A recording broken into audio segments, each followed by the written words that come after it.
നെല്ലിക്ക എന്നുള്ളത് ഒരു രസായനമാണ്. നമ്മൾ ത്രിഫലയിലെ ഒന്നാണ് ഒരു ആമലക്കി എന്നുള്ളത്. അതുപോലെ തന്നെ മറ്റൊന്ന് ചവനപ്രാശത്തിൻ്റെ ഒരു പ്രധാന ഇൻഗ്രീഡിയൻറ്റ് വൈറ്റമിൻ സിയുടെ കലവറയായിട്ടുള്ള നമ്മുടെ ഈ ഒരു നെല്ലിക്ക തന്നെയാണ്. അതൊക്കെ നമുക്ക് ചെറുപ്പം നിലനിർത്താൻ അല്ലെങ്കിൽ പ്രായം ചെല്ലുന്നതിനനുസരിച്ച് സ്കിന്നിന് വരുന്ന പല പ്രശ്നങ്ങളെയും കുറയ്ക്കാൻ അല്ലെങ്കിൽ ഓവറോൾ നമ്മുടെ ബോഡി ഹെൽത്തി ആയിട്ടിരിക്കാൻ, രോഗപ്രതിരോധ ശേഷി വർദ്ധിപ്പിക്കാൻ എന്ന് വേണ്ട ഒട്ടനേകം ഗുണങ്ങൾ, മുടിയുടെ ആരോഗ്യത്തിന്, മുടി കൊഴിച്ചിൽ അല്ലെങ്കിൽ മുടി നേർത്തു പോകുന്നത്, മുടി വളരാത്ത പ്രശ്നങ്ങൾ, നല്ല ഉള്ളോടെ മുടി വളരാൻ വേണ്ടിയിട്ട്, ഇങ്ങനെ ഒരുപാടേറെ നമ്മൾ ആഗ്രഹിക്കുന്ന രീതിയിലുള്ള ഒത്തിരിയേറെ ഗുണങ്ങൾ ഈ ഒരു ലേഹ്യത്തിലുണ്ട്. ഈ ലേഹ്യം തയ്യാറാക്കാൻ ഇതിൽ പ്രധാന ചേരുവയായിട്ട് എടുത്തിട്ടുള്ളത് നെല്ലിക്ക തന്നെയാണ്. വൈറ്റമിൻ സി ഒക്കെ ധാരാളം അടങ്ങിയിട്ടുള്ളത് കൊണ്ട് തന്നെ ഇത് കുഞ്ഞുങ്ങൾക്കും മുതിർന്നവർക്കും എല്ലാം തന്നെ വളരെ നല്ലൊരു രസായനക്കൂട്ടാണ്. പാത്രത്തിൽ നെല്ലിക്ക വെച്ച് ആവി കയറാൻ വേണ്ടി അടച്ചു വയ്ക്കുകയാണ് ചെയ്തിട്ടുള്ളത്. ഇതിനെ ഇനി മിക്സിയുടെ ചെറിയൊരു ജാറിലിട്ടിട്ട് നന്നായിട്ട് പേസ്റ്റ് രൂപത്തിൽ അടിച്ചെടുക്കുകയാണ് വേണ്ടത്.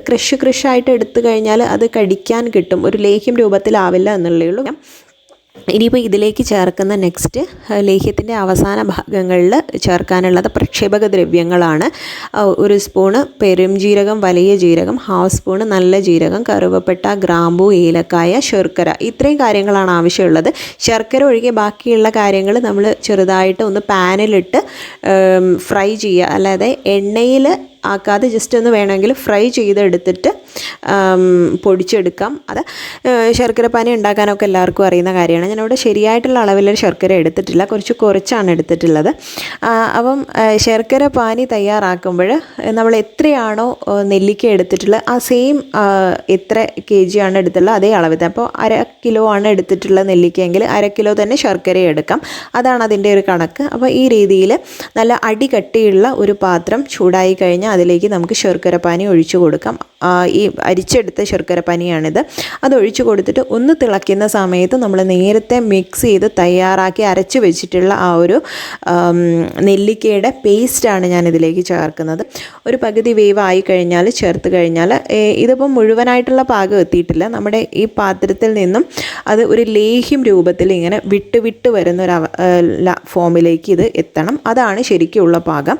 ഇനി ഇതിലേക്ക് നമ്മൾ അല്പം ചൂട് പോയതിന് ശേഷം അല്പം തേന് ചേർത്തിട്ടുണ്ട്. അത് ആ ഒരു കൺസിസ്റ്റൻസി ഓക്കെ ആവാൻ വേണ്ടിയിട്ടാണ്. ചൂടുള്ള സമയത്ത് ചേർക്കാതിരിക്കുന്നതാണ് നല്ലത്. അപ്പം ഇങ്ങനെ നമുക്ക് ലേഹ്യം ഇവിടെ റെഡി ആയി കിട്ടിയിട്ടുണ്ട്. ഇനി ഇത് നല്ല ടൈറ്റുള്ള ഒരു ജാറിലേക്ക് മാറ്റി വയ്ക്കാം.